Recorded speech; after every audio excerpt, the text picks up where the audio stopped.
Hi hello నమస్తే welcome to today tomorrow. Prabhas నుండి good news బయటకు వచ్చింది. ఇక అదేంటో తెలియదు కానీ ఆ గుడ్ న్యూస్ బయటకు రావడంతో డార్లింగ్ ఫ్యాన్స్ పండగ చేసుకుంటున్నారు.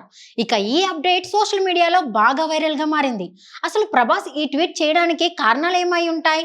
అసలు ప్రభాస్ ఈ విధమైన ట్వీట్ చేయడానికి బలమైన కారణం ఏమైనా ఉందా అని డార్లింగ్ ఫ్యాన్స్ లో అనేక సందేహాలు వస్తున్నాయి. ప్రస్తుతం ప్రభాస్ చేతిలో బ్యాక్ టు బ్యాక్ వరుస సినిమాలు లైన్ లో ఉన్నాయి.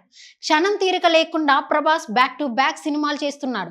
అయితే ప్రభాస్ నటిస్తున్న మోస్ట్ ప్రెస్టీజియస్ ప్రాజెక్ట్ కల్కి 2898 ఏడి జూన్ 27న ప్రపంచవ్యాప్తంగా రిలీజ్ అవుతోంది. ఇక ప్రభాస్ నటిస్తున్న సినిమాలకు సంబంధించి ఏ చిన్న అప్డేట్ బయటకు వచ్చినా అది క్షణాల్లో వైరల్ అవుతోంది.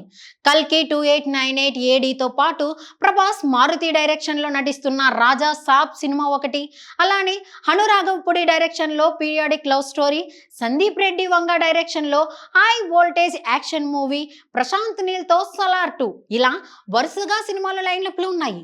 ప్రభాస్ ఆ 6 అడుగుల కటౌట్ కి సరిపడే సబ్జెక్ట్స్ ప్రిపేర్ చేసుకుంటున్నారు డైరెక్టర్స్. అలానే ప్రభాస్ దగ్గరకు వచ్చిన ఏ స్టోరీ అయినా బాగుంటే వెంటనే గ్రీన్ సిగ్నల్ ఇచ్చేస్తున్నాడు.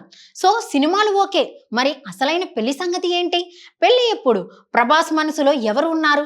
ప్రభాస్ పెళ్లి టాపిక్ వచ్చినప్పుడల్లా ఏదో ఒక సాక్ చెప్పి పక్కకు తప్పుకుంటున్నాడు. అలానే బాలయ్య అన్స్టాపబుల్ షోలో కూడా పెళ్లి ప్రస్తావన వచ్చినప్పుడు చేసుకుంటా తొందర ఏముంది అని సైలెంట్ అయిపోయాడు. ఇక ఫైనల్ గా ప్రభాస్ పెళ్లి కోసం డార్లింగ్ ఫ్యాన్స్ కూడా ఎదురు చూస్తున్నారు. సో ప్రభాస్ పెళ్లి ఇప్పుడు హాట్ టాపిక్ గా మారింది. ఫైనల్ గా ప్రభాస్ ఈ రోజు ట్వీట్ ఎందుకు చేశాడో తెలియదు కానీ ఈ న్యూస్ మాత్రం తెగ చక్కర్లు కొడుతోంది.